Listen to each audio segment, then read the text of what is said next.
Okay, I was born in Torit, that's a town in Sudan, in 1991. My mom left us, we escaped. My dad was already killed. Yeah, so my mom said she knew that if she doesn't escape or go, they'll probably come back. They'll come for us because they already killed my dad. So she left. We started going like people. There's like a lot of people running different directions, and like we just walking in the bush, and we didn't really carry much of stuff. Like we left everything. Mom just took few clothes, yeah, and maybe some water bottle for us to drink. My mom had to carry me and carry some stuff, but because my other brothers and older brothers and sisters, they could walk, so there was no way mom could carry all of us to run. So they had to walk. So like there was also a lot like mines on the road. Like some people were dying, like they step on mines and then the mines blow up, and also like sound of guns everywhere, and like all over there were dead bodies of people down on the grass. But there's nothing we can do. We just have to step over the dead bodies and run. When we reach somewhere, we will sit down on a shade or something and rest, and then also continue going and going. And then we reach this place in the camp. There were some refugees who came there. It was in Sudan. So we came there for 3 days before we could continue going on the journey. The final destination was this place called Natinga. It's between the border of Kenya and Sudan, but I don't know really if it belongs to Sudan or Kenya. So we stayed there for about 4 years waiting before we could get into Kenya.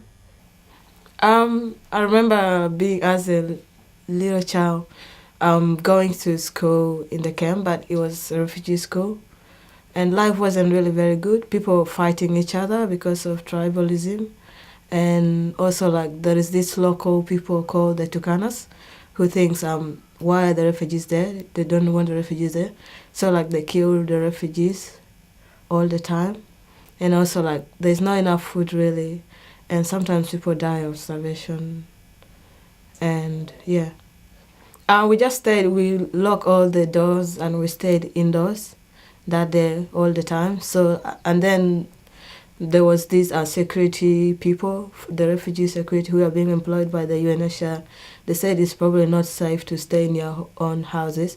You have to go to the UNHCR campsite and wait there because maybe the violence is gonna start in the nighttime, and they might even break into your house and and fight you. So we packed our stuff. We went to wait at the UN campsite.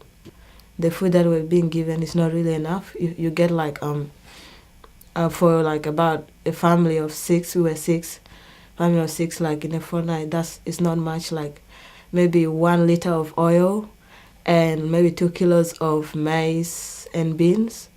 So it's not really enough. But my mom knows more about it because she was working as a cleaner. She was being paid 1,800 Kenyan shilling, which is about $30 over here.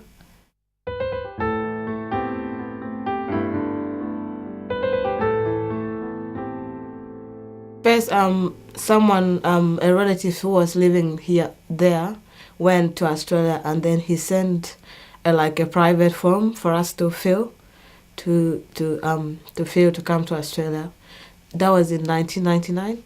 So we filled that form and they were call us for interview, and the person couldn't, I think, replied to, we couldn't find contacts to how, if he's gonna sponsor us or what. So we applied for that. So we waited, but there was no application from that person whether he's gonna sponsor us. So we waited again for about 2 years, and then the UN started this where like the government is the one helping the refugees to go to Australia.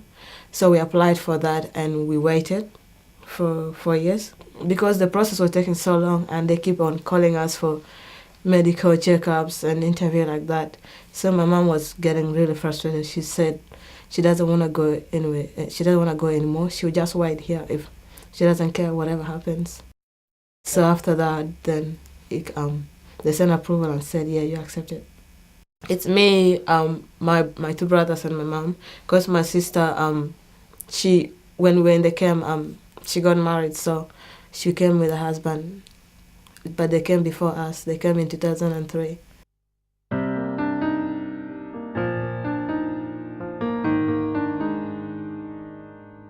Ah, it was a bit scary.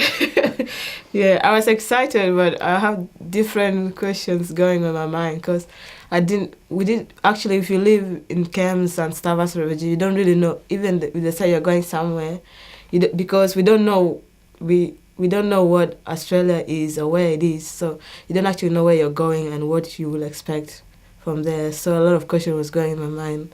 What's gonna happen? How's life gonna be and stuff like that. It was very cold. We came exactly this season of winter. It was really cold. Yeah, we reached in the Hobart Airport.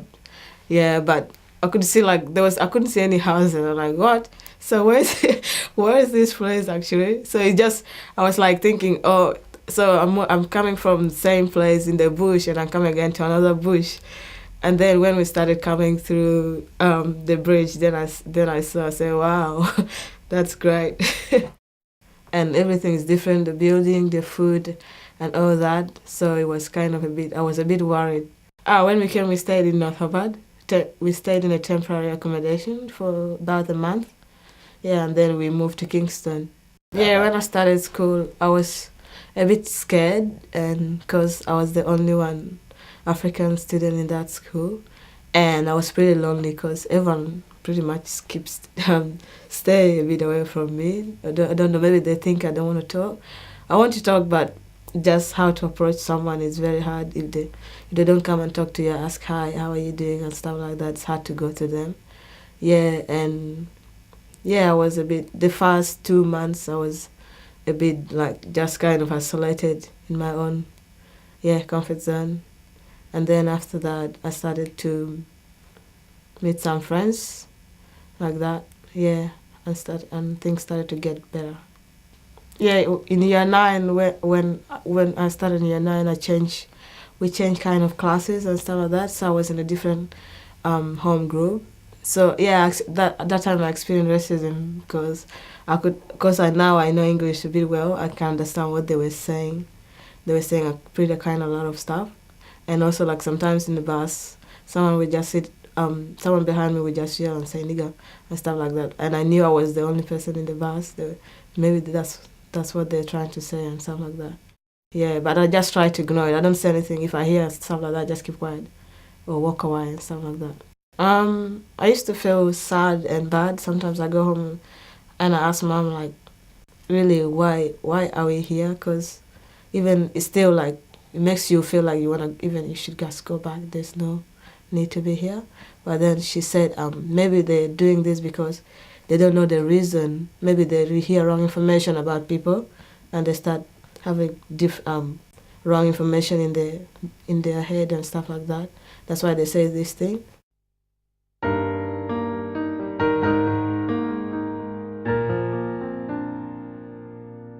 Okay, when I started Hobart College in 2008, I was doing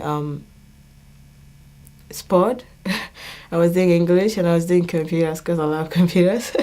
Yeah, and I was doing English ESO and then English writing. And that's when I met Ginny. Yeah, she was my ESL teacher. Yeah, then she started helping me with some of English stuff to help me go through it.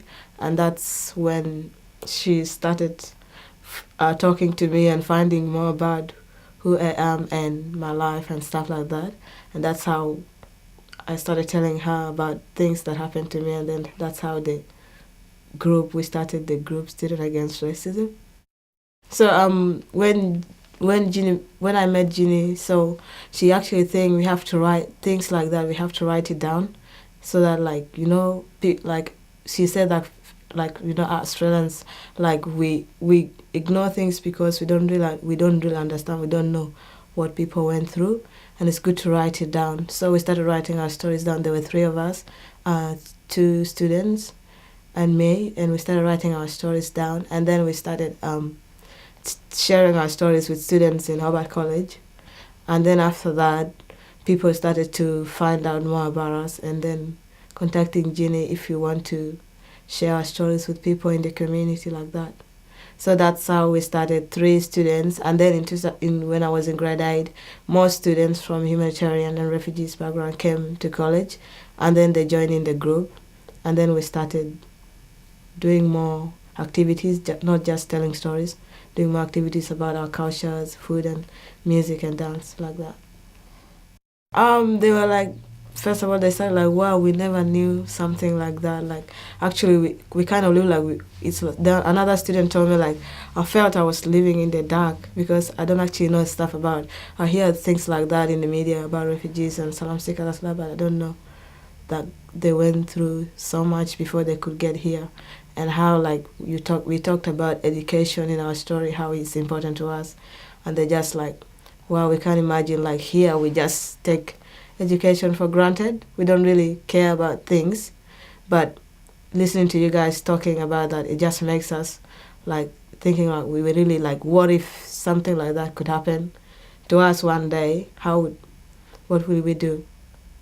I feel really happy because it looks like they have understand fully the story and the things that we told them, and like they just like makes us feel like they're like at least somebody, we have changed someone's mind or made a difference to one person, because they have understand what we said, and they wrote it down and make it and brought their feedback to us. Last week in Kingston High, one of the students in my group, like she changed. It was actually kind of my story. She changed it as it was hers, and write things about how she would feel how she would feel if she was in a refugee camp, and she wrote things up describing all the things in a refugee, living as a refugee kid, and like that's, and also like she wrote like that's why like the more reason we should know that we are all one, and no matter what some people went through, they still are welcome to be in Australia. It made me feel happy because she used my story to write something about herself. Yeah, I felt like I've changed so much, and like I'm really happy that I met Judy, and I started telling her things about myself, and we started like that, because if I haven't said anything to her like that, maybe nothing like that would have happened. Yeah.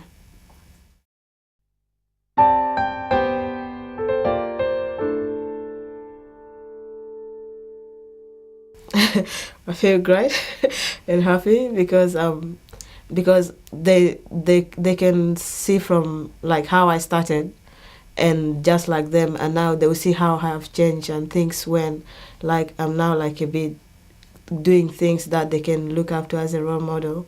Yeah, I feel good because I just feel like they will look up to me like somebody who started just like them, and then things change for them. Now I can go anywhere and just feel like normal individual when they go somewhere to do something. Like even if I hear something bad, I don't really care, because we're all equal. Yeah, I feel like this group should continue, because even though it's growing, but it's not known everywhere. Like I feel like it should be known everywhere. Like even in the other states, like something should be like that, because it's not only here in Tasmania that there's racism or things about asylum seekers or refugees. It's all over the states. So like it should be we should like things should go more out there to the wider community.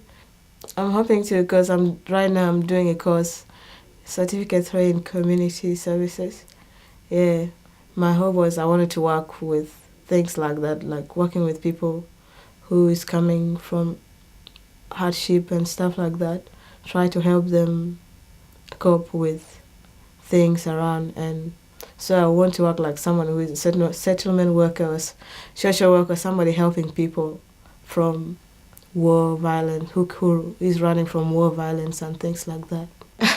Well, actually, just Sudan one day, because actually I don't even know how Sudan looks like.